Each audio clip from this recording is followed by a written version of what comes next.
जनतेचे रोजीरोटीचे प्रश्न सोडवण्यात आलेलं अपयश झाकण्यासाठी आणि आपला धर्मांध अजेंडा पुढे रेटत आपलं राजकारण पुढे घेऊन जाण्यासाठी काही शक्तींकडून महाराष्ट्र पेटवण्याचे उद्योग सुरू झालेले आहेत।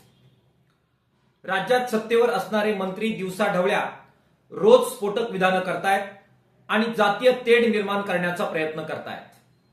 आपल्याला मुख्यमंत्र्यांचा पाठिंबा आहे आणि आपल्या विचाराचं सरकार सत्तेवर आहे, त्यामुळे आपल्याला हे करण्यामध्ये कुणाचीही भीती नाही असं जाहीर विधान केलं जात आहे।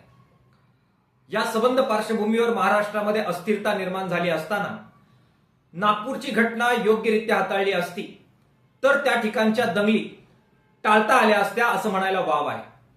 मात्र कदाचित सत्ताधाऱ्यांनाच अशा प्रकारच्या दंगली आणि अस्थिरता हवी आहे काय असा प्रश्न या पार्श्वभूमीवर उपस्थित होतोय। मार्क्सवादी कम्युनिस्ट पक्ष राज्याच्या मुख्यमंत्र्यांना आणि गृहमंत्र्यांना आवाहन करतोय की त्यांनी या संपूर्ण पार्श्वभूमीवर आपलं राजकीय कर्तव्य आणि संविधानिक कर्तव्य निभवावं आणि तातडीनं हस्तक्षेप करत हे सबंध वातावरण जे नासवत आहे त्यांना अटकाव करावा, नागपूर घटनेची संपूर्ण न्यायालयीन चौकशी करावी आणि दोषींवर कडक कारवाई करावी आणि महाराष्ट्रामध्ये शांतता प्रस्थापित करावी असं आवाहन मुख्यमंत्र्यांना आम्ही करतोय। हा छत्रपती शिवाजी महाराजांचा महाराष्ट्र आहे।